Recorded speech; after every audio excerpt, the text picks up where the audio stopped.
So now we're going to begin with the wave optics part. Yesterday I'd said that after learning about telescope and microscope, we'll also be talking about the resolving power of microscope and telescope. But since that is also the topic to be discussed in diffraction, so once we start with diffraction, there we will include and involve the resolving power of both the devices, the microscope as well as telescope. Okay, so with now what we'll see is that we are going to start with the portion of wave optics, and in case of wave optics, let us directly start with the point. By the basic from electromagnetic waves, all of us know that light is a transverse electromagnetic wave having all those properties, they are already there. But here we are trying to look at some definite properties associated with light wave.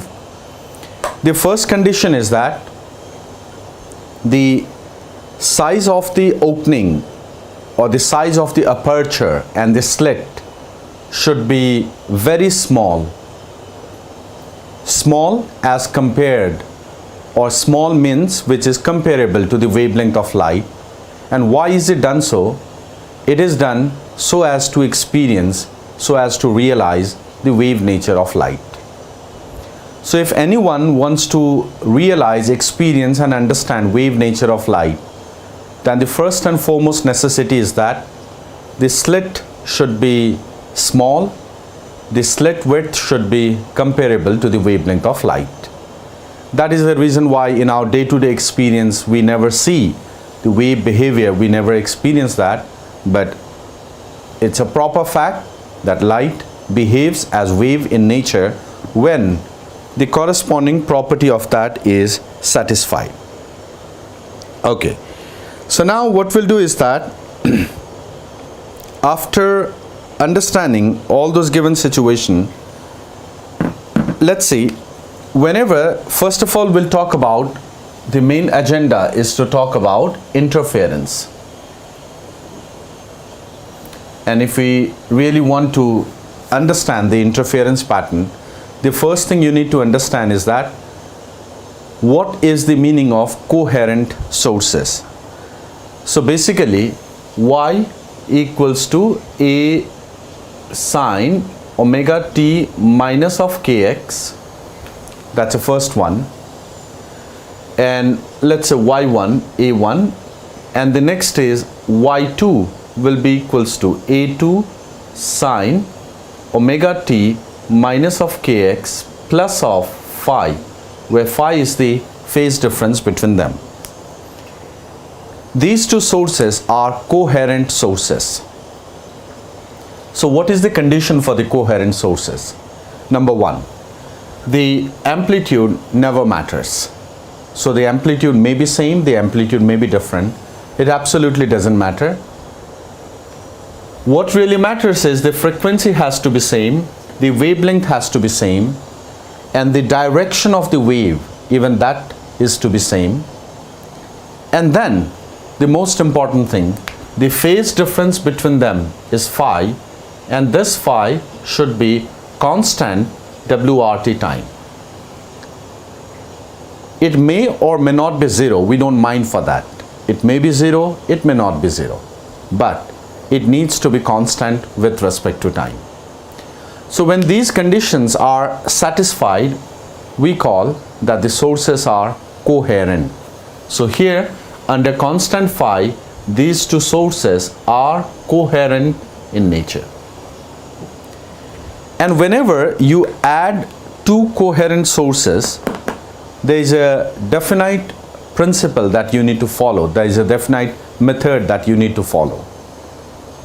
It is very similar, like you add scalar and you add vector. The method and the mechanism is entirely different, right? In the similar way, when you are adding incoherent sources and when you are adding coherent sources, the mechanism is very different. So first of all, we need to ensure that we are well versed with the technique of addition of coherent sources. Now, you should also remember the day-to-day life, the sources that we have, they are always incoherent. So our thought process is never used to with the coherent one, because that is the experience that we have never had in our practical life. So all you need to do is that now you need to completely rely in the expression of physics when it comes to calculation and computation of coherent sources. The first thing is, whenever you add these two coherent sources, the resultant amplitude comes out to be under root of a1 square plus a2 square plus 2a1 a2 cos of phi. So whenever you are adding two coherent sources, the resultant amplitude depends on the phase difference between the two sources that you are adding. But we are more interested on the intensity, and we also know that intensity of a wave is 1/2 rho omega square a square multiplied by v. If not, keep it very securely in your mind. This is the intensity of a wave. And considering two sources that we have, the density is same because the medium is same. Omega is same because the waves are coherent. V is same because the medium is also same. So in that case, you would get the intensity of a wave is directly proportional to a square. Please remember, you aren't allowed to say that always intensity is directly proportional to a square. That can be done only when other parameters are constant. And in our case, luckily, intensity is directly proportional to a square. So from this expression now I'll be getting that I net will be equals to, see, if I square both sides and if I do that, that's going to be I1 plus I2 plus 2 root I1 I2 cos of phi. So let's at least give some due respect to the important expression, because these are going to be used very, very frequently. So one is the amplitude, other is the intensity. That means whenever you add two coherent sources and you want to find the resultant of the coherent sources, it really depends on the phase difference between these two sources. Unless you know the phase difference, you would not be able to comment the resultant intensity. But what happens if the sources are incoherent? It's a very beautiful analysis you get. If the sources are incoherent, then the phase difference is never a fixed value. The phase difference keeps on varying WRT time. So in that case, if the sources are incoherent, then the phase difference will be a function of time. And if the phase difference is a function of time, it means the average value is going to be 0. So this means the value of cos phi average, that has to be equals to 0. So if the sources are incoherent, the cos phi average would be 0 because that is variable. And now you come up with this, the net intensity is I1 plus of I2. This is how it goes. This is the net intensity, I1 plus I2. But remember, this is the given case when the sources are incoherent. And this is our day-to-day life. This is the world where we live in, that two sources are always brighter than one single. So if your room is dimly lit with one source, then the immediate option is that you also add one more light. The whole reason is that because two sources are always brighter than the one. Remember, I1, I2, they are always positive. So I1 plus I2 is always greater than individual I1 or individual I2. But the matter becomes completely different when you are adding coherent sources. In case of coherent sources, unless you know the phase difference, you would never be able to comment on the resultant intensity.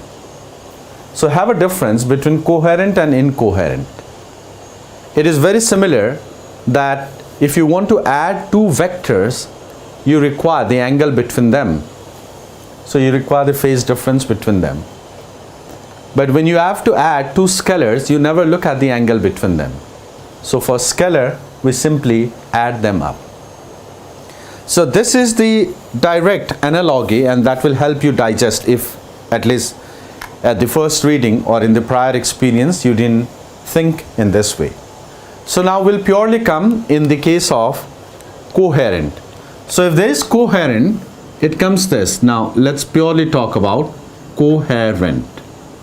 So if it is coherent, the resultant will vary between minimum and maximum, and let's try to see that. Okay, so let's see what happens. In case of coherent, there are two conditions. The first condition is this. It's a condition of minimum and it's a condition of maximum. The minimum is called as the destructive interference. The maximum is called as the constructive interference. So if it is minimum, the phase difference between them would be pi or 3 pi or 5 pi, so on. That's a condition for minimum. What is the reason? Because if you have one wave here and if you have another wave here, the phase difference between them is pi. So the resultant is going to be all-time low. That's a condition of the phase difference. Just to compile it in a condensed form, phi would be plus minus 2n minus 1 into pi, where n starts from 1. You need to understand n will begin from 1, 2 and so on. Why is it? First of all, why minus? Because there we have cos, and cos of negative angle and cos of positive angle, that doesn't make any difference. And if you start putting n as 1, phi will be pi, n as 2, phi will be 3 pi, 5 pi and so on, the phase difference value you would get. So this is purely a condensed form, nothing more than that. And there is also a relationship. If you are not so good in that, make sure that you memorize it right now. Delta x by lambda is phi divided by 2 pi. It's an expression which will be used very frequently. What is the meaning of delta x? The delta x is the path difference. And what is phi? Phi is the phase difference.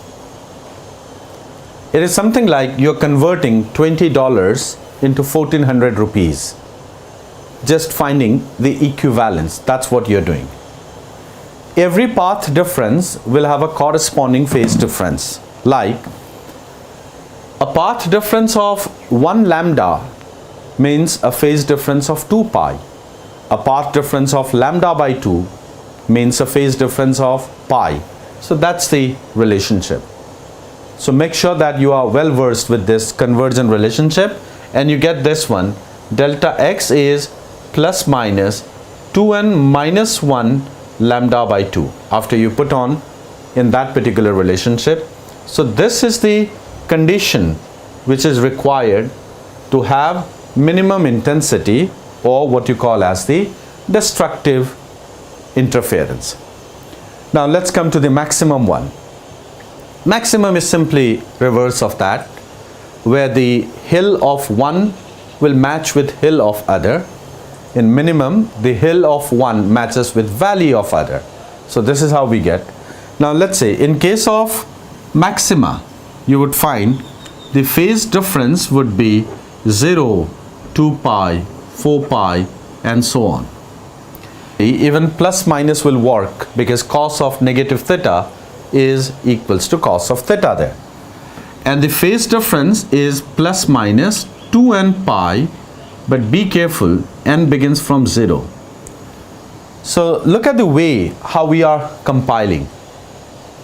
Here for the dark, we'll start with n equals to 1.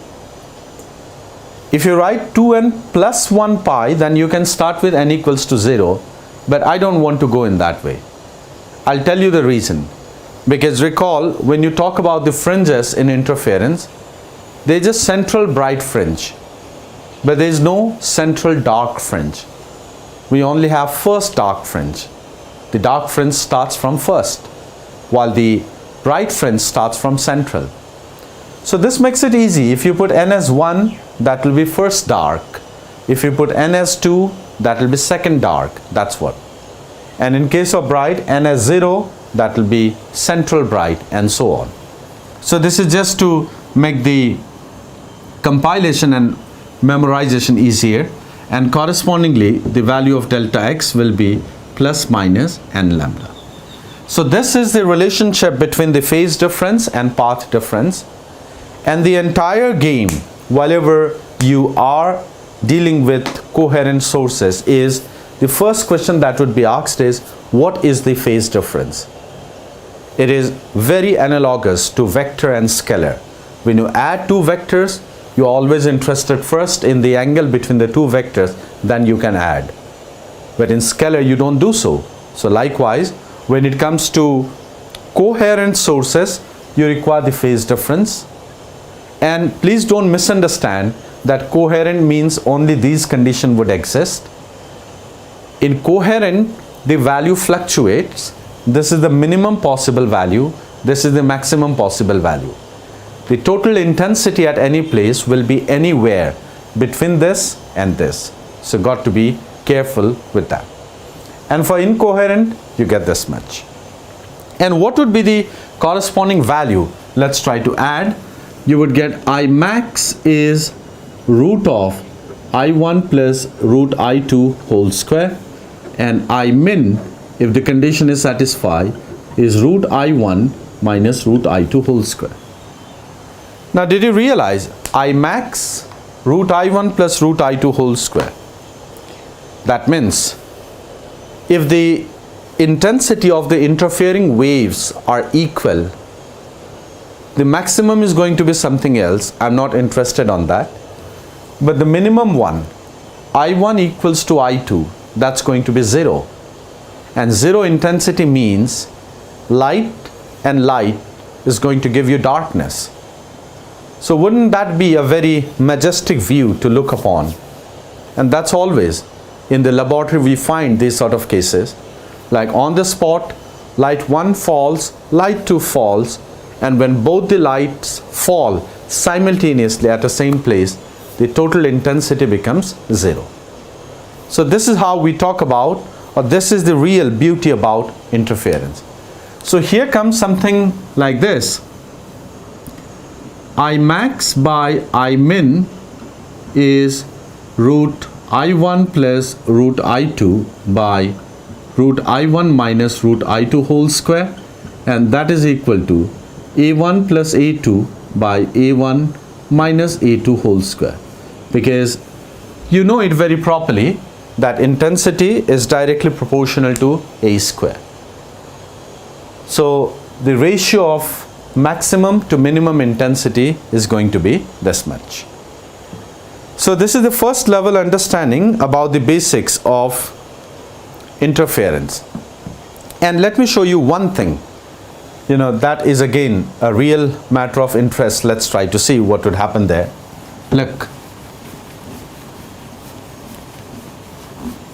Here, let's try to understand one thing. Let's say, let I1 equals to I2, let it be equals to I0. Let the intensity of the two sources, that be equals to I0. I1 is equal to I2 equals to I0. Now if you talk about incoherent, the value of incoherent I net will be equals to 2I0. If it is incoherent, there is no condition, there is no bargain everywhere. The intensity will be 2I0, as simple as that. But what if it is coherent? In coherent, it really depends on the condition of phase difference or path difference, whatever you call. So in case of coherent, I net will be greater than equal to 0, less than equal to 4I0 if they are coherent sources. Because if the sources are coherent, the maximum would be 2i whole square. Root is there, so that becomes 4i naught, and the minimum value would be 0.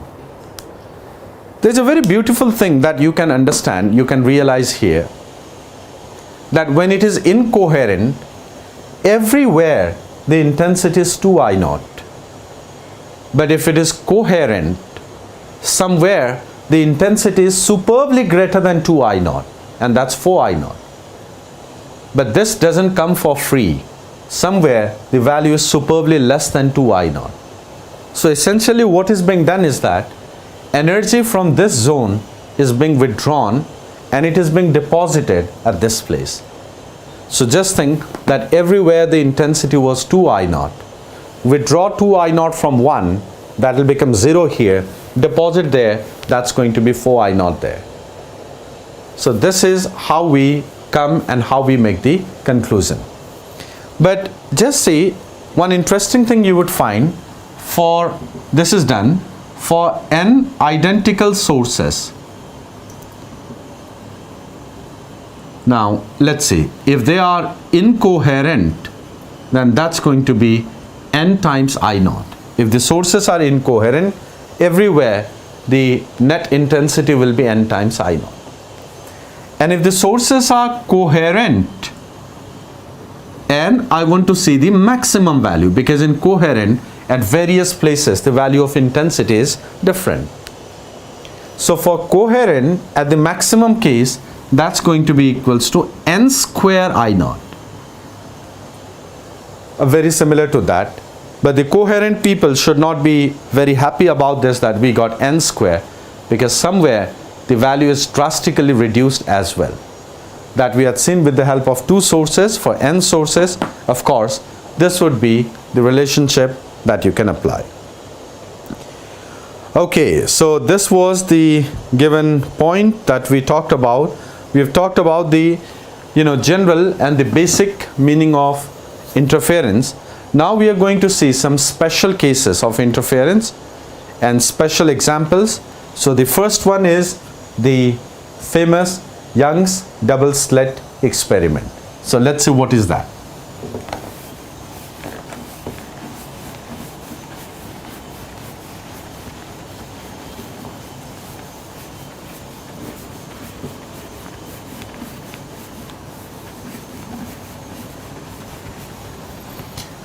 So Young's double-slit experiment, a famous experimental evidence to show what is interference, and all those arrangements are there. So we'll not be talking about those regular meaning.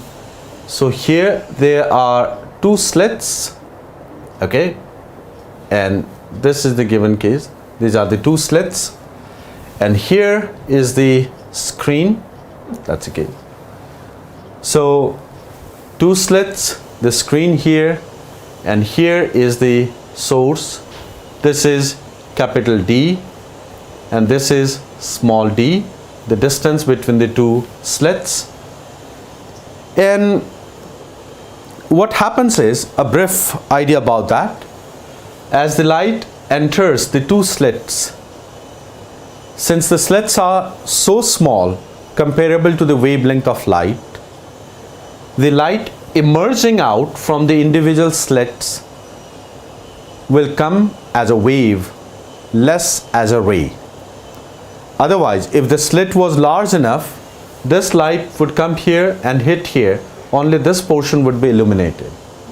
The light from here would come and hit here, this portion would be illuminated. But right now, the slit width is small as compared, or comes in a wave domain. So once the light reaches there, from here light will spread everywhere. From here light will spread everywhere. That's how it goes. So at any given point, depending upon the path difference between the two waves, you have minimum or maximum. So it's something like this. These are the two waves reaching there. Depending upon the path difference between them, the given point y will either have minimum, maximum, or anything between minimum and maximum. And the relationship, the first one, all of you must be knowing d by d multiplied by delta x.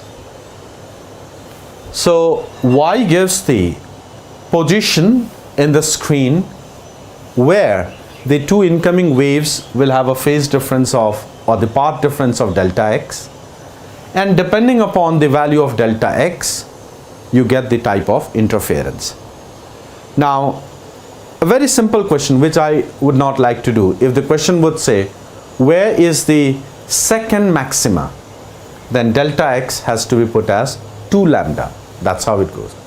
If the question says where is the third minima, so that will be 5 lambda by 2. Remember that for the minimum delta x was 2n minus 1 lambda by 2. So if the question asks the third minima, then n equals to 3, so that will be 5 lambda by 2. You would get the position of y. So that part of question I would be taking excuse from you, but directly you need to put the value and you get the answer.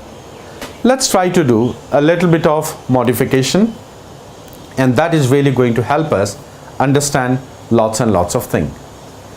So the first question is something like this. Say these are the two slits, and the symbols of course will have their own usual meaning.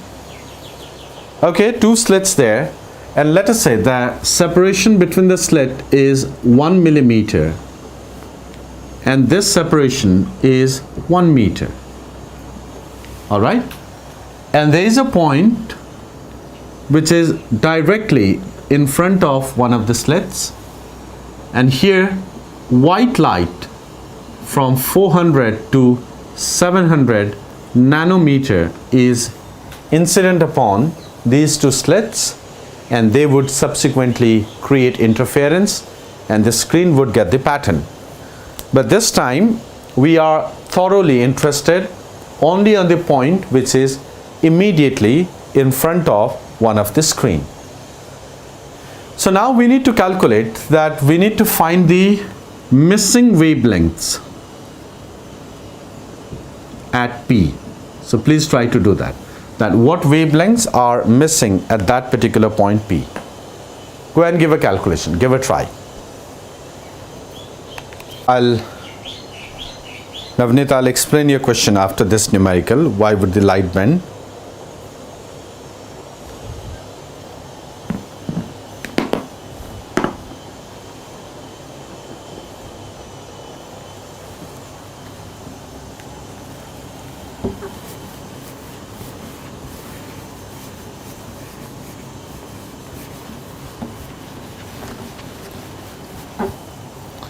Okay, so to go with the missing wavelengths, the missing report has to be written. Those wavelengths which will form a destructive interference, that wavelength would be missing at point P. So this distance is y, and we will write y equals to d by d and delta x 2n minus 1 lambda by 2. I would not like to write the negative sign because we know that y is positive there, so you need to go with the positive option. So this is the relationship you need to understand, the condition for minimum, and for us there is a definite value of y. We'll do that, but still it may be difficult that among this ocean of wavelength, how am I going to choose the given range?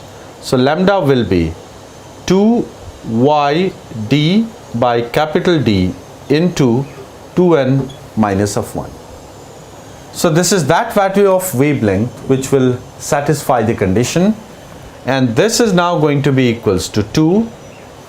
Y is half a millimeter, so that is into 0.5 into 10 raised to the power minus 3, because that's half a millimeter. Small d is 1 millimeter, so 10 raised to the power minus 3. And capital D is 1 into 2n minus 1. So whatever is the value of lambda as satisfied by this given equation, you would see that these wavelengths would be missing at that particular point. but this wavelength is in meter. Let's do a little bit of calculation ease, because the supply is in nanometer. So what we can do is that we can multiply this by 10 raised to the power 9, so that the range will come in nanometer. So now this is the range of the wavelength in nanometer, which would be missing at point P. And then let's say this is 1000, so you get lambda equals to 1000 divided by 2n minus 1 nanometer. This is what we've got there. And now we have to search that from our given range which wavelength would be missing, and that is very simple. If I put n equals to 1, lambda will be 1000, and this option won't be taken because the choice has to be made from the range of 400 to 700. Never mind, let's go with 2. N equals to 2 if I apply. So this is 2 to 4 minus 1 is 3. So that comes out to be 333.34 nanometer. So now you could see, if you have 1000 nanometer, 1000 nanometer is going to make its first dark at P. 333.34 nanometer is going to form its second dark at P. But look, this is a very close escape. The white light between 400 to 700, now you would not get anything. If you go for n equals to 3, the value would be lesser than that. So as per the given data, missing wavelengths at P, none of the wavelengths would be absolutely missing, because there is a dark fringe or there is a destructive interference at P, but those wavelengths which are forming destructive isn't there in our list. So you got to be careful with this situation. So this is how you calculate the value of wavelength. If the same question would have said, find the wavelength which are strongly present, then what would be the difference? There you would put this as n lambda. If that was the case, let me overwrite that which wavelength is strongly present there. Then instead of this, you would be replacing it by n lambda, and you can certainly find the value and you can certainly calculate that given point. So this is the given situation that we are talking about. Now let's proceed further. To proceed further for other numerical C, let's try to understand some more given situation.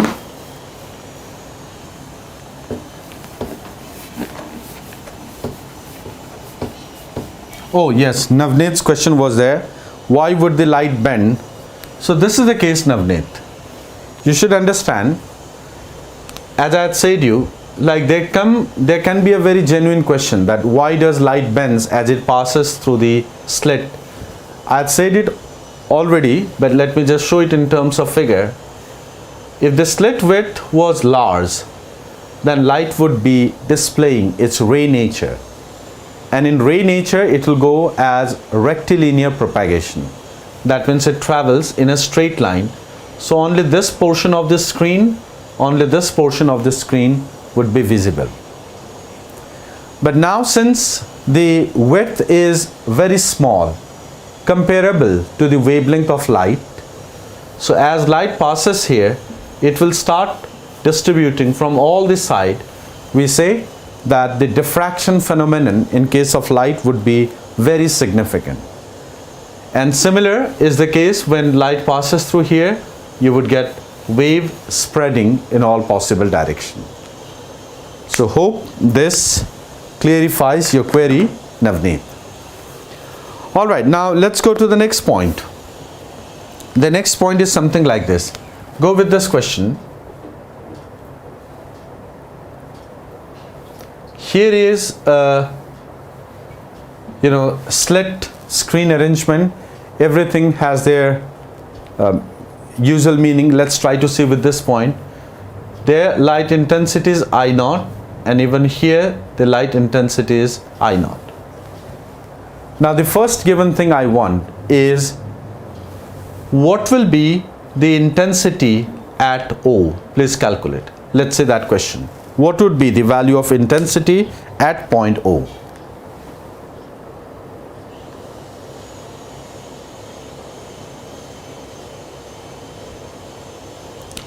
Harini Gurumurthy, the question is that amongst all these wavelength 400 to 700, which wavelength would be missing at that given point?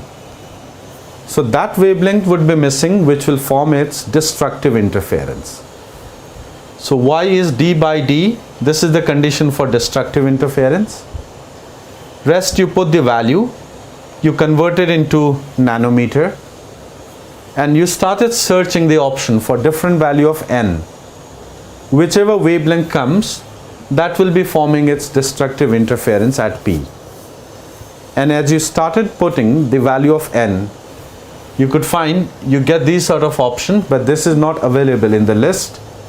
So for the given wavelength, none of that wavelength would be missing at that particular point. Okay? How we say wavelengths are absent or not in a point? Whenever anything becomes destructive, the intensity corresponding to that wavelength would be 0. So we say that wavelength is missing. You have to understand, the intensity corresponding to that wavelength becomes 0. So that's how we say it is missing.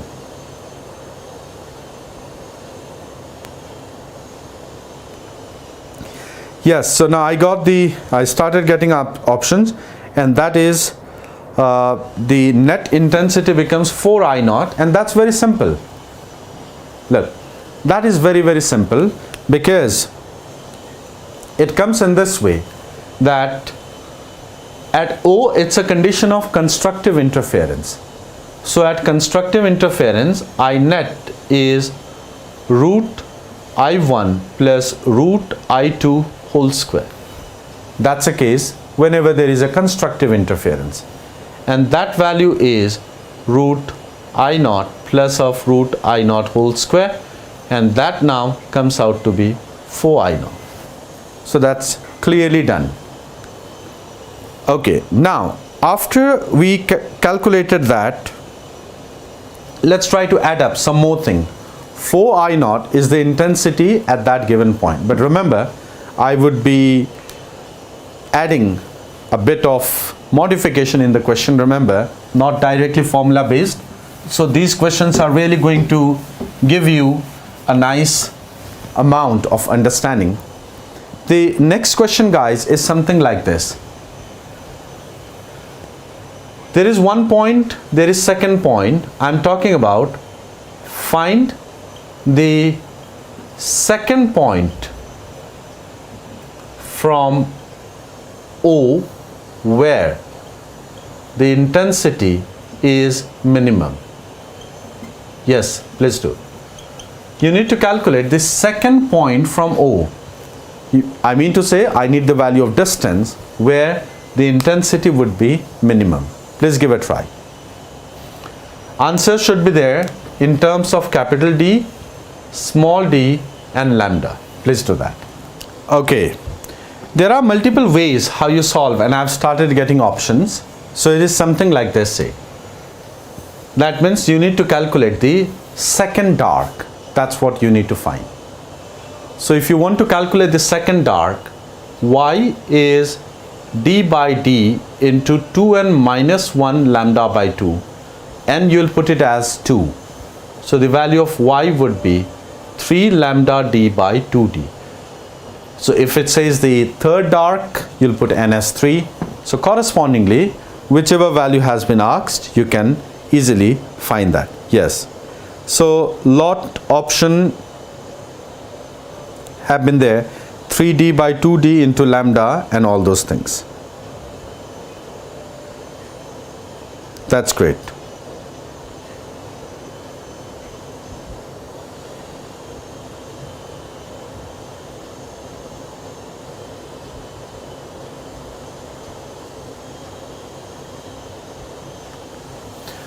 All right, so 3 by 2 lambda d by 2d, this is the given situation that we find. And now after this given point, we'll be going to other situations. We'll try to understand other point. Let us see what can be further done. Now remember one thing. Now I'm making the question a bit tricky. I need that find value of y where the intensity is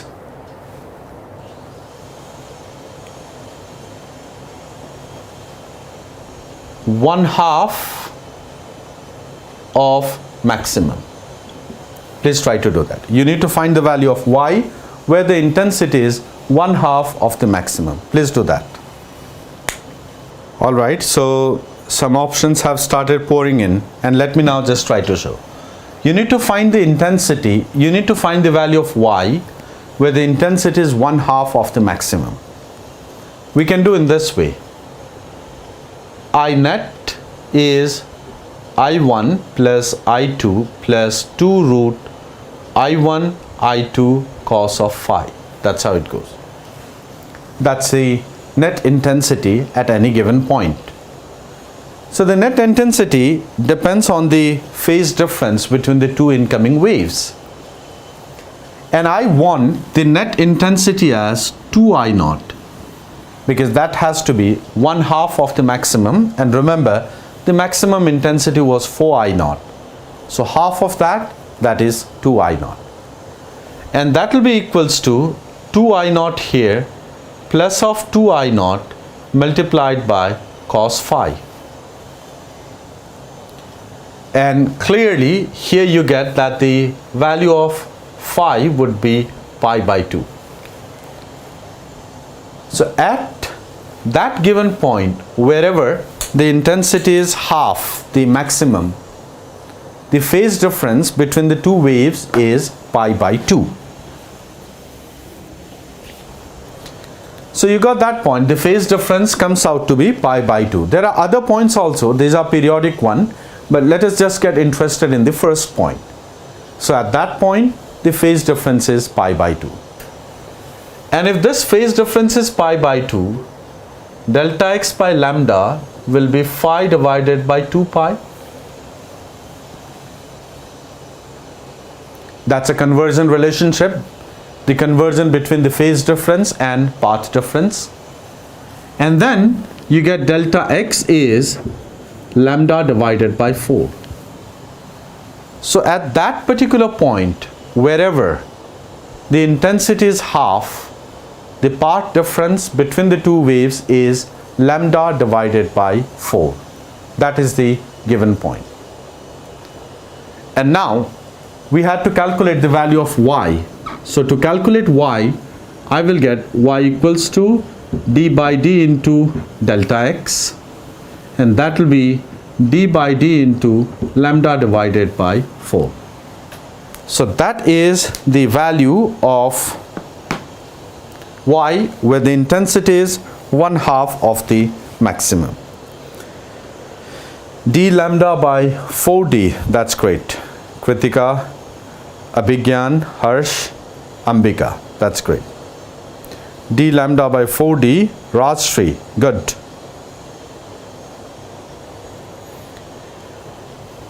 So see guys, whenever you have to calculate any such point where you have to find a different intensity, look at the main thought process. If you understand that, things would be very simple. You want to understand the thought process, you would see that with the help of the intensity you will find the phase difference, and with the help of phase difference you will convert it into path difference, and from path difference you can easily calculate the value of y. So this is the sort of conversion and situation you would be getting. All right, after this now,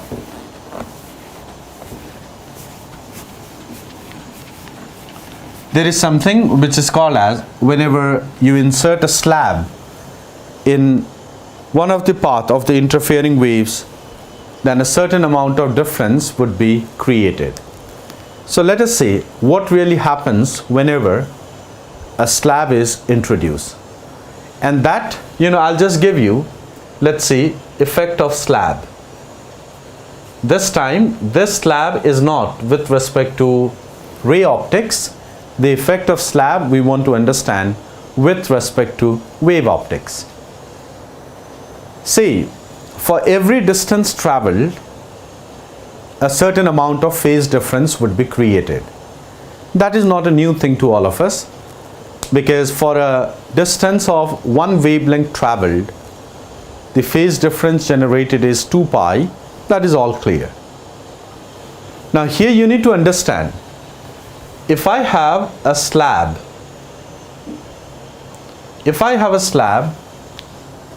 and that slab has a thickness T. So the rule says,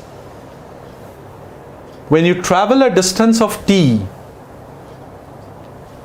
in a medium, a certain amount of path difference would be created. To generate the same amount of path difference, or to generate the same amount of phase difference, one has to travel a different distance in vacuum. And what is that conversion formula? Please see. With respect to phase change, if you want to see with respect to phase change, a distance T in medium, is always equivalent to mu T in air. We generally take air and vacuum as a same thing, though strictly it is not allowed, but for all practical purpose it is fine. So remember, if you talk with respect to phase change, then a distance T in medium, whatever phase it produces, the phase change, the same phase change would be produced only when you travel a distance mu T in air. So this is the conversion ratio. In other words, the effective length increases because T in medium is equivalent to mu T in air. So remember, the effective length always increases. So here is that little bit of application based question first, then we'll see the numerical as well. So this is a regular YDSC setup, and in this YDSC setup a slab has been kept here. Now you would see, when the slab is kept here, you should understand one thing: the source is here. Now please tell me, where would the central fringe now be located? Remember, central bright fringe doesn't mean which is at the center. Central bright fringe means that fringe where the path difference is 0. So now tell, where would the central bright fringe be located? At O, above O, below O? Give me the answer for that. Please see.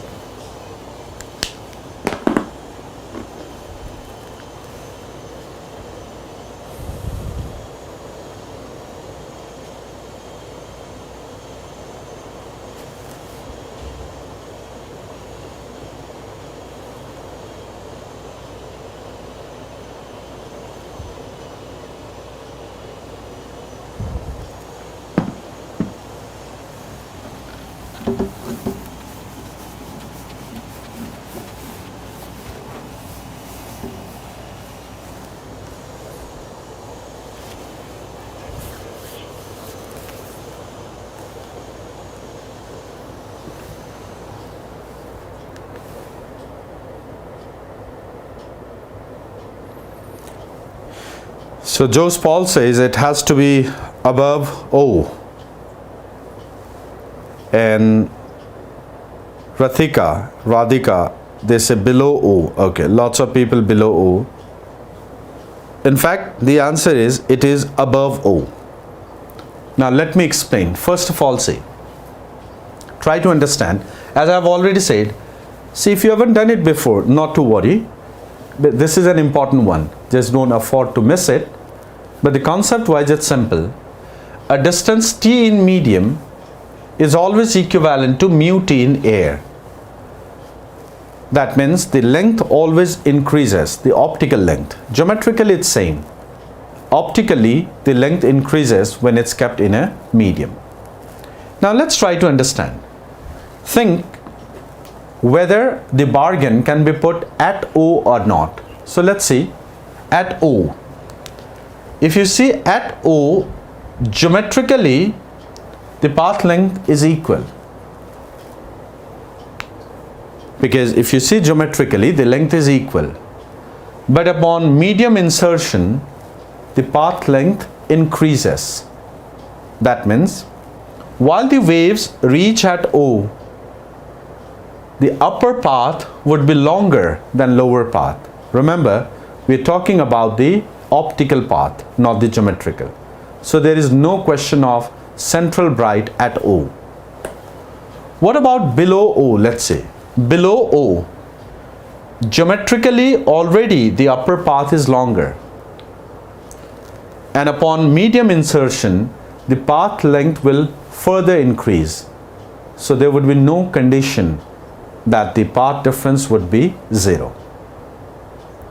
So there is only one option remaining, that is above O. Now let's say above O, geometrically the upper path is shorter, but upon medium insertion the length will increase. So it is only above O at a definite point there is a chance where the path difference will be 0. Not everywhere, not randomly, but at a definite point. So that has to be above O. Okay. Now let's try to see.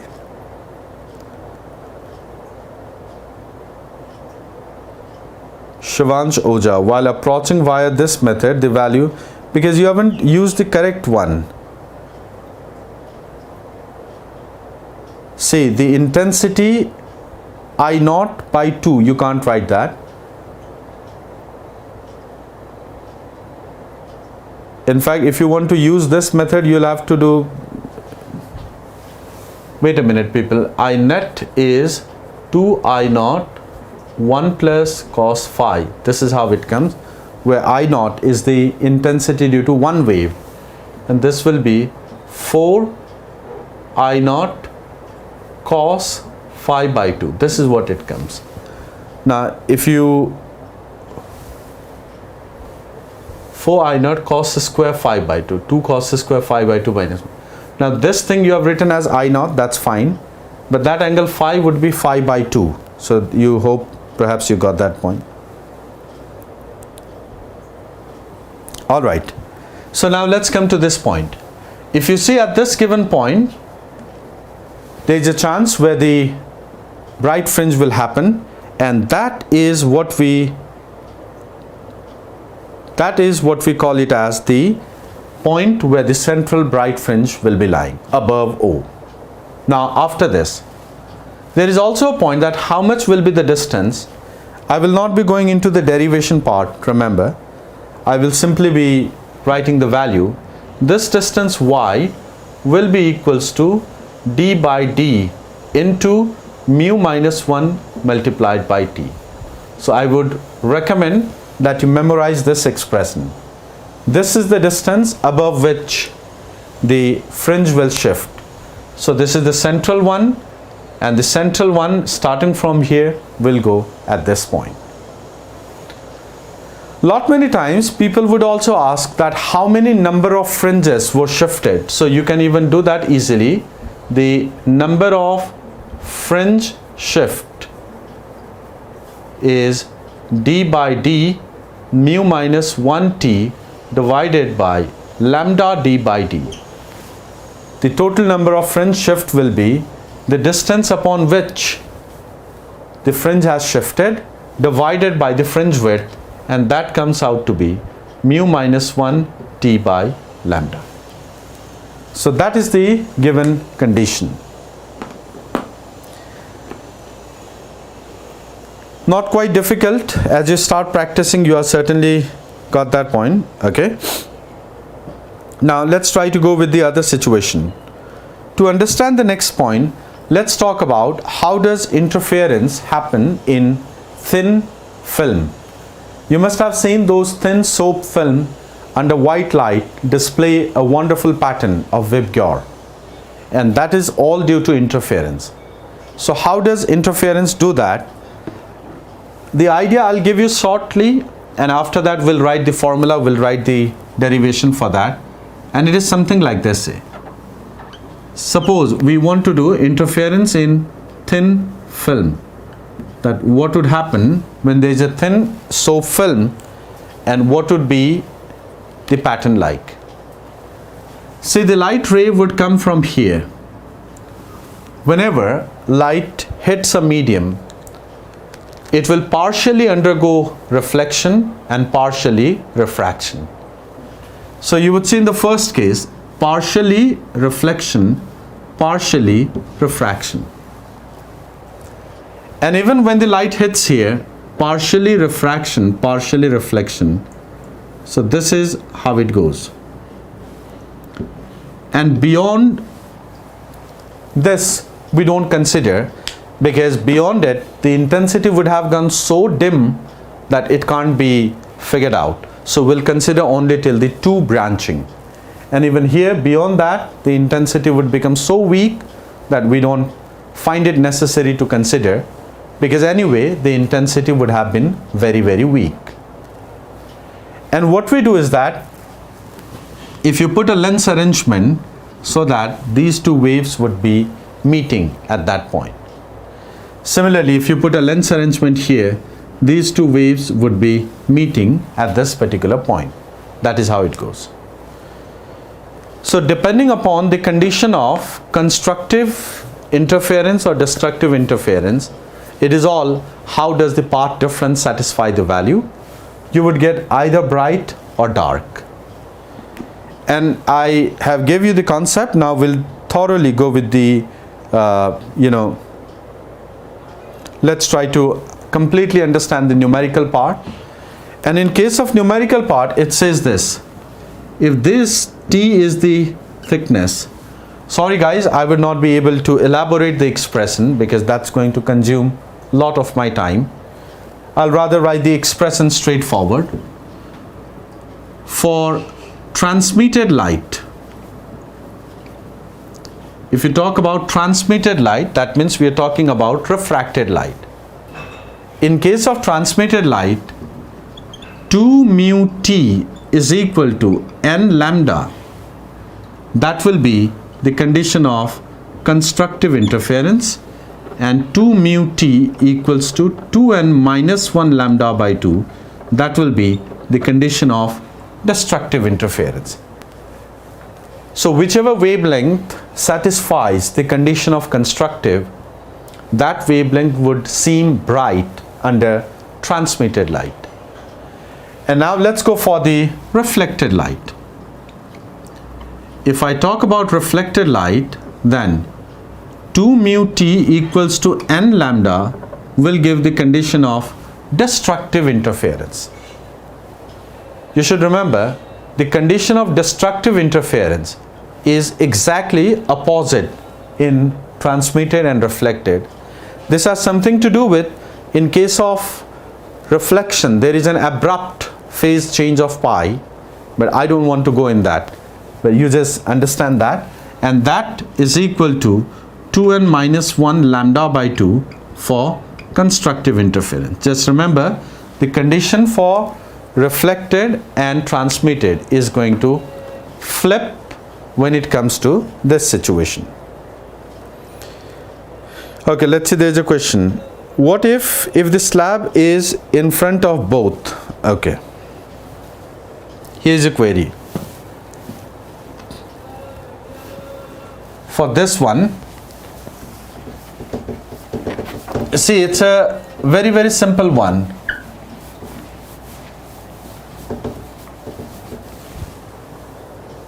You just think in this way, that if I have a YDSC setup, now I think you can easily make a sense that in this YDSC setup, say this is the case. here is the light source. If there was no slab anywhere, then at the center there would be central bright fringe. That would how it goes. But if I place a slab in front of one of the slits, then that length is going to be longer. So now the idea is very simple. Look, if this is the slab, this is the slab. We had seen one thing, that the distance t in medium is equivalent to mu t in air.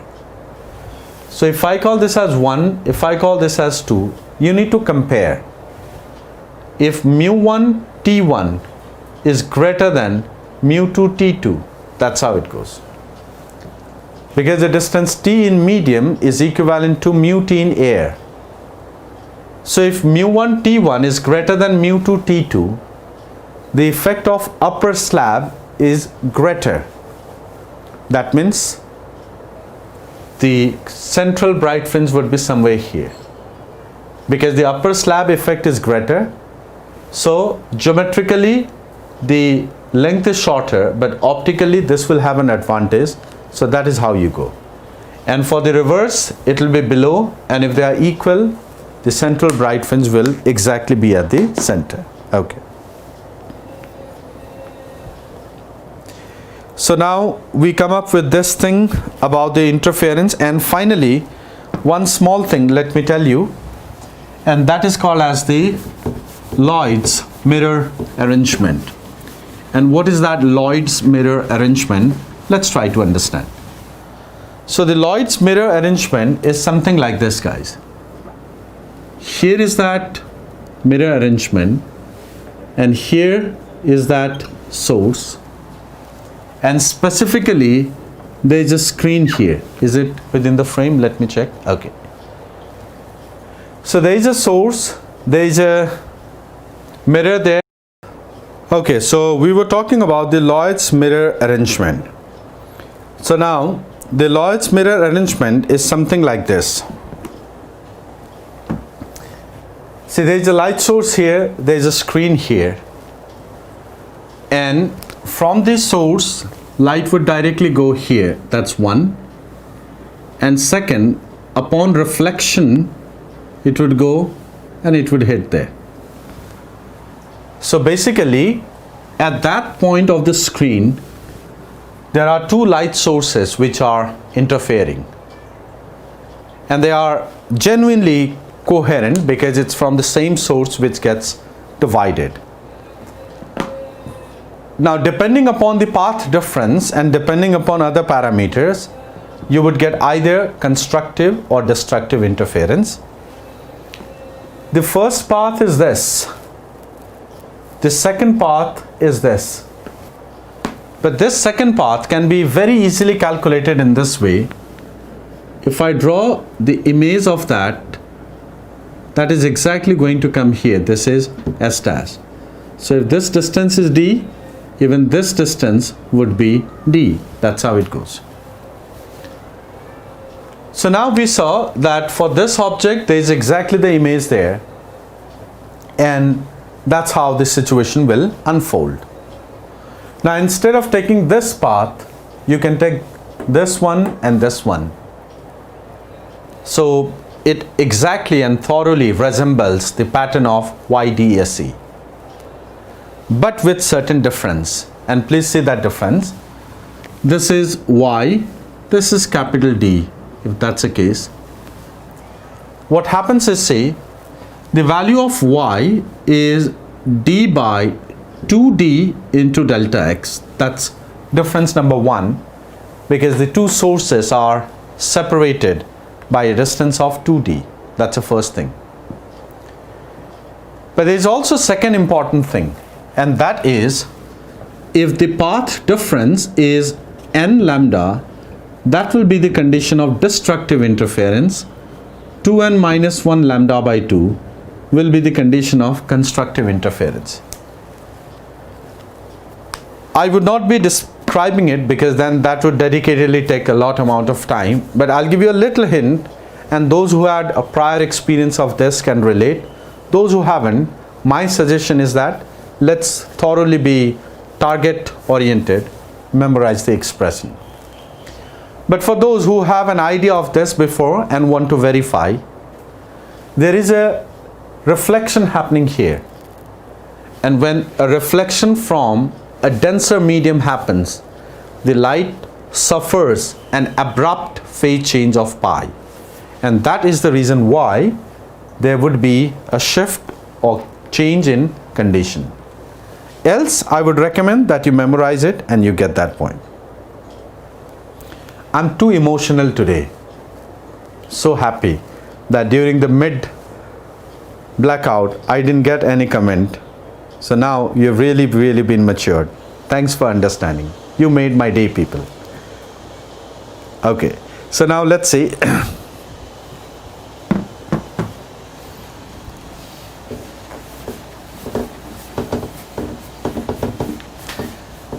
So this is all about the interference pattern. We've seen all many different mechanisms. Now we'll go to the next one, and that is the diffraction. So let's try to understand what is that diffraction all about.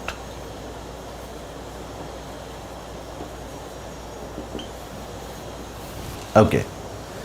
So to understand the pattern of diffraction, essentially you should understand that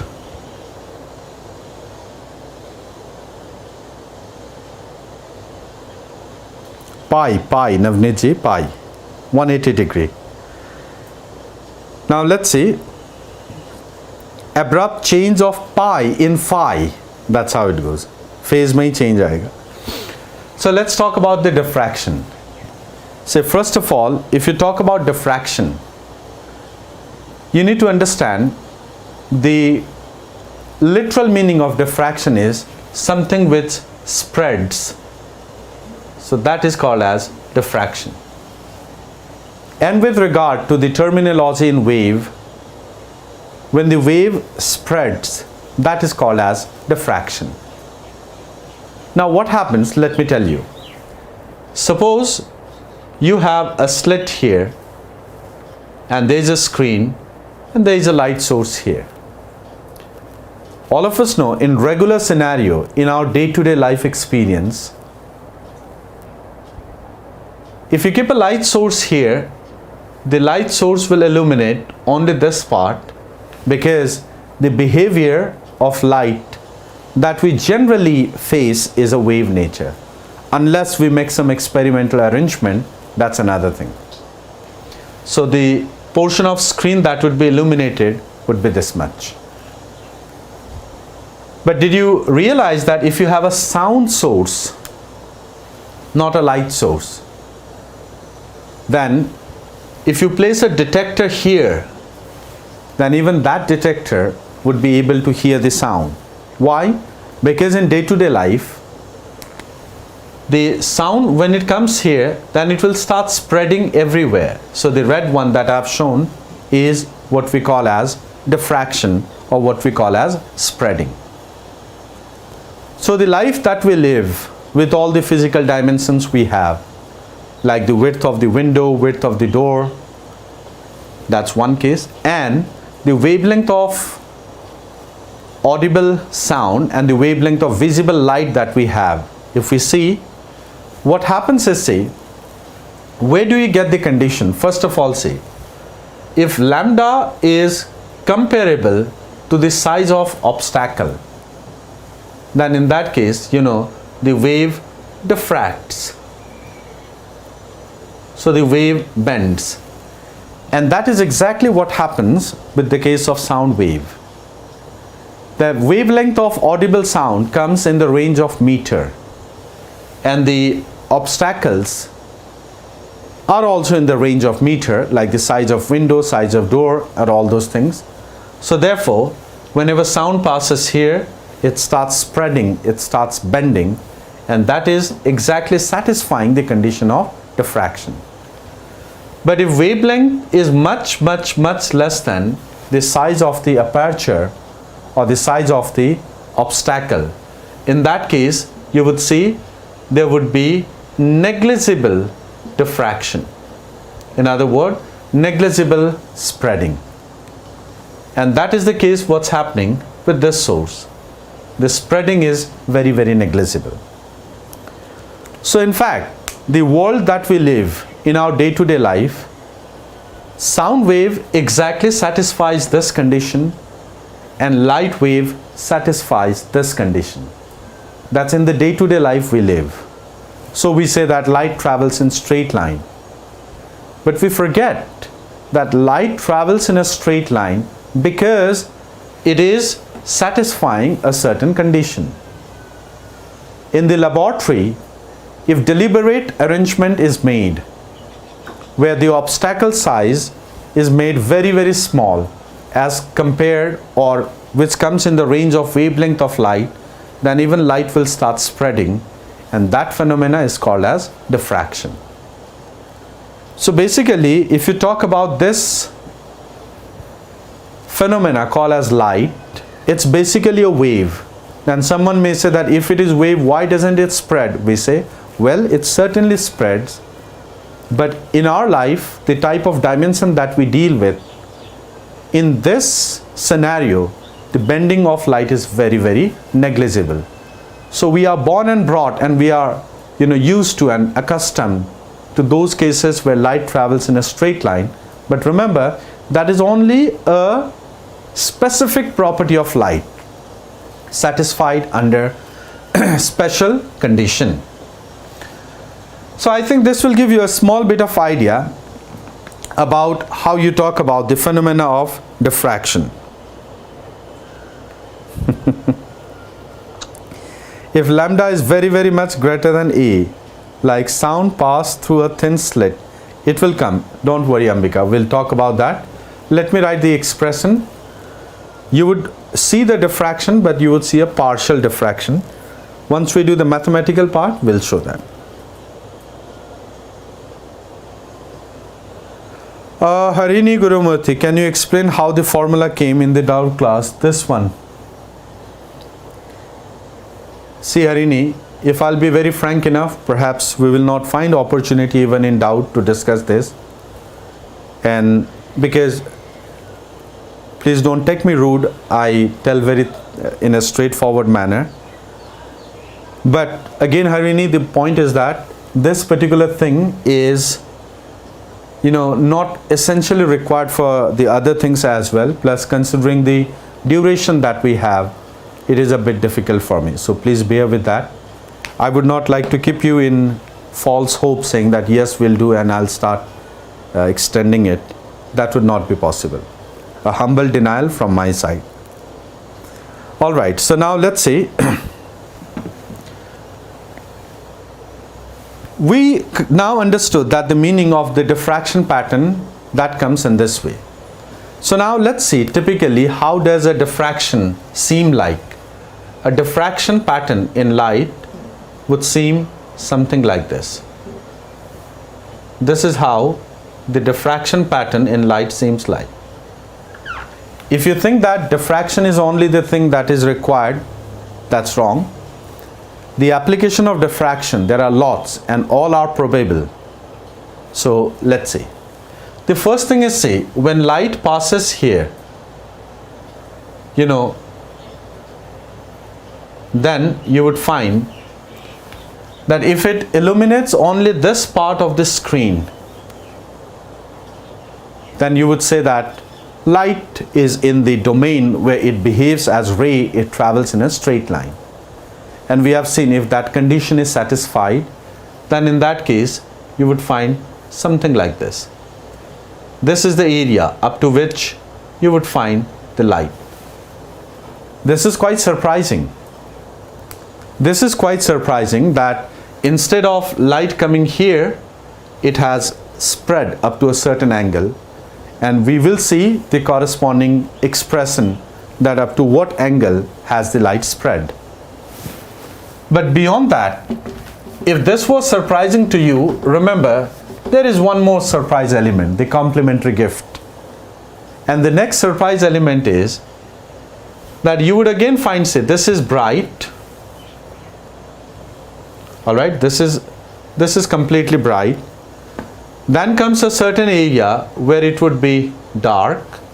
Certain area, this is dark, and this is bright. Let me do in this way. Then again you would find that light will again be a certain bright here, then again a certain bright here.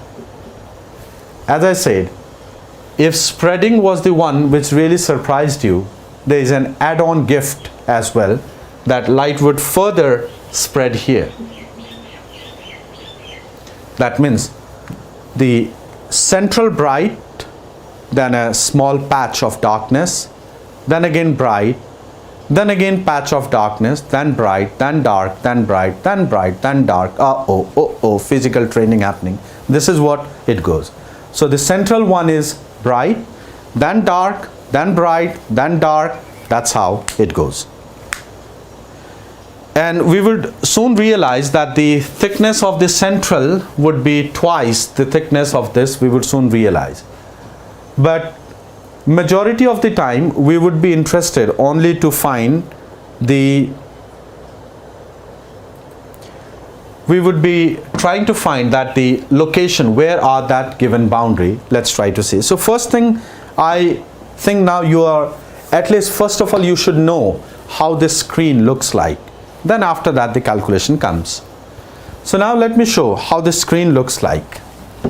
To find the nature of the screen, the situation is something like this. Let's see how it goes.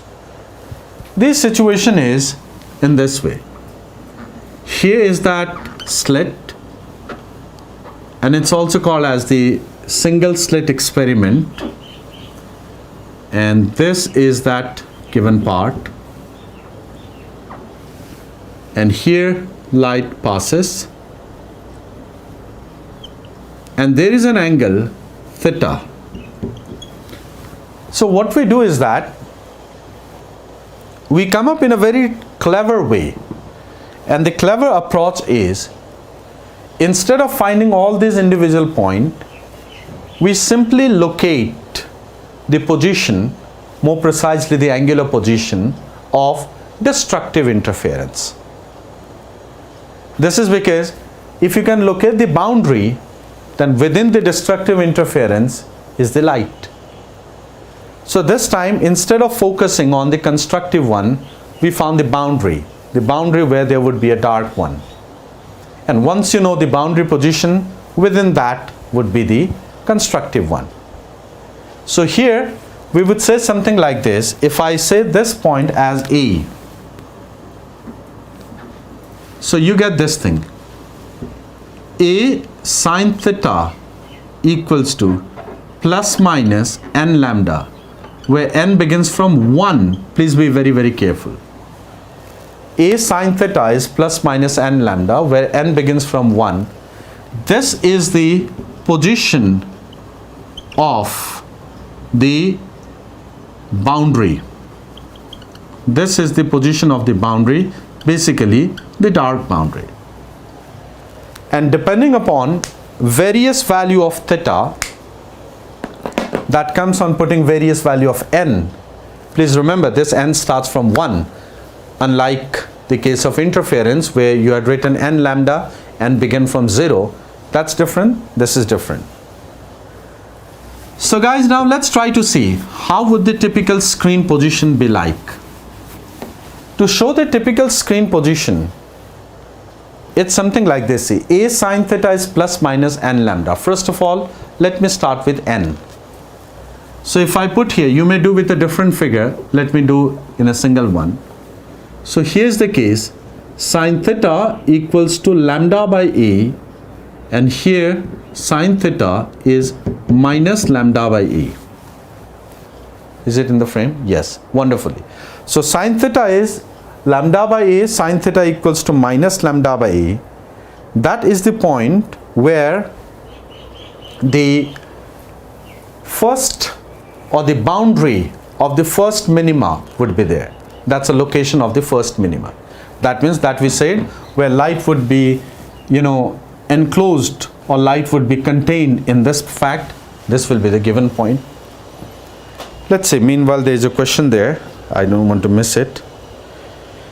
There is no two coherent sources found, so how alternate bright and dark fringes? Oh, Siva, in fact, Siva has asked a question that this diffraction there is no coherent sources, then how alternate bright dark appearing? It's a bit tricky. You need to refer, or this whole answer comes from the Huygens principle, where Huygens principle says in a wavefront, every point of the wavefront behave as a source of secondary disturbance. So when you consider this big slit, every point in the slits is the point of a wavefront, so that will act as a source of light. So essentially, I'll just give you a quick idea. If there is a destructive interference, so many light sources will interfere destructively to get that given point. So Shiva, hope this will clarify the answer. And now let me finish that essay. Sin theta lambda by E, there is another. Sin theta is 2 lambda by A, and here sin theta is minus of 2 lambda by A. So essentially majority of the light is captured here. So I'll just try to show you with the help of the intensity curve. So this is how the intensity goes, just an indicative. So this means the intensity is maximum here and intensity is 0 here. Then the intensity decreases, then further decreases, and the same would happen. I think above you can't get it in the frame further, so let me not do it. The story continues. That is shown here.